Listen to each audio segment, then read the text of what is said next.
Ngarewa-Packer.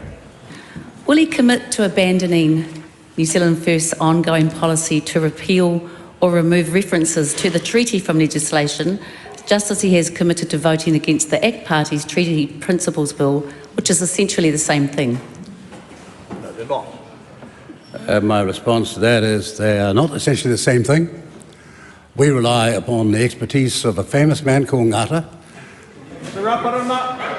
and before him, a man who became the Deputy Prime Minister for many months called Carroll, very famous for being the first Māori to win a general seat as well, that so much he was admired in his country. The second matter, well, you can yawn, and Willie, because you don't understand, but your mother used to. She was much brighter. She was much more intelligent. But can I say on the second matter, we have not resiled from the Treaty of Waitangi where it applies, but we're not going to have, as we've seen since 1987, when 5 judges couldn't work out what the principles of the Treaty of Waitangi were, that being decided by woke media, or dare I say it, woke academia, and by younger Māori who don't know what happened yesterday at all. Deputy Ngarewa-Packer. Kia ora. Supplementary. Does he agree with the statement made by his Deputy Principal on the Deputy Prime Minister on the 20th of August 2024 that, quote, "There are no principles of the Treaty of Waitangi. It's a 3-clause document," end quote? The reality is that those who have apprised themselves of the thesis upon which that is based 102 years ago understand precisely that matter, as do leading jurists like Judd, who is very, very clear on that matter and will prevail in the end because it's based on the facts, not fiction. Supplementary. Does he believe that Te Tiriti o Waitangi is made up of principles or articles that assert Māori rights? Most definitely the Treaty of Waitangi is based on articles which set out Māori rights to be preserved and looked after, and they're as clear as daylight, as explained by the famous lawyer, become politician, joined by famous doctors becoming politician, Pomare and Buck, when he set those articles out and explained them with precision, followed by Ngāti Porou and all Māori around this country, including Ngāpui, who are a very difficult group of people to try and get alongside any great academic debate.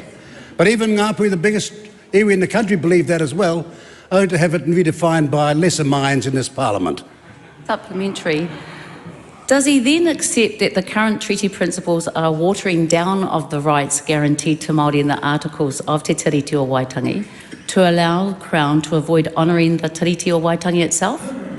Judicial fiction. Again, the member in her question discloses her innocence, so to speak, or unlearnedness on this matter. How can there be a set of principles when they were never defined in the articles, never defined by the expert Māori, or at the time, the Māori chiefs who they now gainsay and say didn't know what they were signing up to? That is not the truth of the matter. The reality is where the treaty applies, it'll be honoured. Where it does not, where it is a fiction made up of modern jurisprudential activism, it will not be honoured. Does he agree with the international law principle that states where 2 documents conflict, the Indigenous language text takes precedence? That would sound like a brilliant argument until you realise that if you're talking conceptually about ideas and thoughts, then how the language is framed is critical. Much that was being said back in 1840, where the English language was concerned, was never in the Māori mind, either there or in the Pacifica, in terms of its comprehensive understanding. But it was explained at the time. And what that member is actually saying is, having it been explained to the chiefs, they knew far less than she, all these years later, understands. Supplementary. Yeah. On what grounds does he believe that Māori ceded sovereignty to the Crown? Article 1. Article 1. As the learned Apirana Ngata set out, it's in Article 1. Yeah, there I go, Chlöe, because he knows something and you know nothing about this issue. Your audacity knows no bounds. Here's this person who ran for the mayoralty when she was a teenager virtually, thinks she could run Auckland City as a teenager, now is laughing at Ngata. Well, you're not laughing at him, but we're here. Point of order, Chlöe Swarbrick. Mr. Speaker, I offered the comment, here we go. I don't think that quite so much opens the door to the personal reflections and attacks from the Deputy Prime Minister just there. Well, I think you'd be pretty thin-skinned to say that was a personal attack. And the second point I'd say is, sorry, that is a view that I'm expressing here. Remember, this is a dynamic environment. And the second thing is that the statement, here we go, it depends on the inflection of the voice, and it certainly means, it could almost mean, I don't believe you. So I'm not going to take this any further. Debbie Ngarewa-Packer. Supplementary. If he cannot determine on what grounds Māori ceded sovereignty to the Crown, what gives the Crown the right to overrule the courts to entrench the confiscation of 95% of our coastlines, as admitted by his Minister of Justice? I expect that is a total misrepresentation of the facts. But I remind that member that some of us were around when a person called Whina Cooper was so moved by the protests that we were raising about land being taken off us, that's namely Ngāti being taken off us by the Crown and the Whangarei County Council, that she said in 1975 at a meeting, she said, I know what I'll do, I'm going to have a Māori land march. And when it was over, she said, we signed the treaty so that we could become one people. I'm listening to her, not that member. Darleen, Tana. With all that he has experienced and shared with rangatira hapu and iwi leaders of late, what does he make of the odds that Māori will relinquish any of their mana tuku iho, let alone be coerced into accepting customary marine title of the order 5%?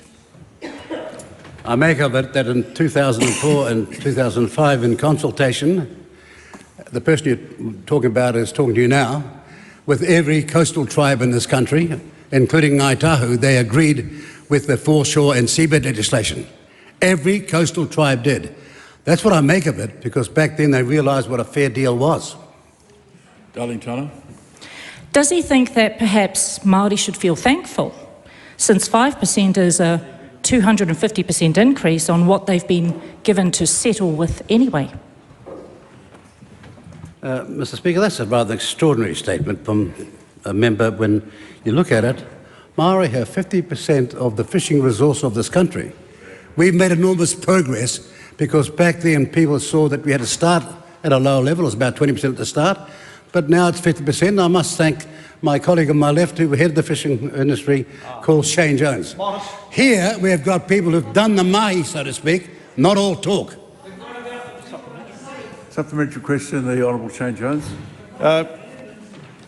Acting Prime Minister, can he confirm that the proposal to restore the wording of the 2011 Takutai Moana legislation was actually the handiwork of the Māori Pāti, Kahurangi, Tariana Turia and Dr. Peter Sharples in agreement with the then Minister of Treaty Settlements, Christopher Finlayson?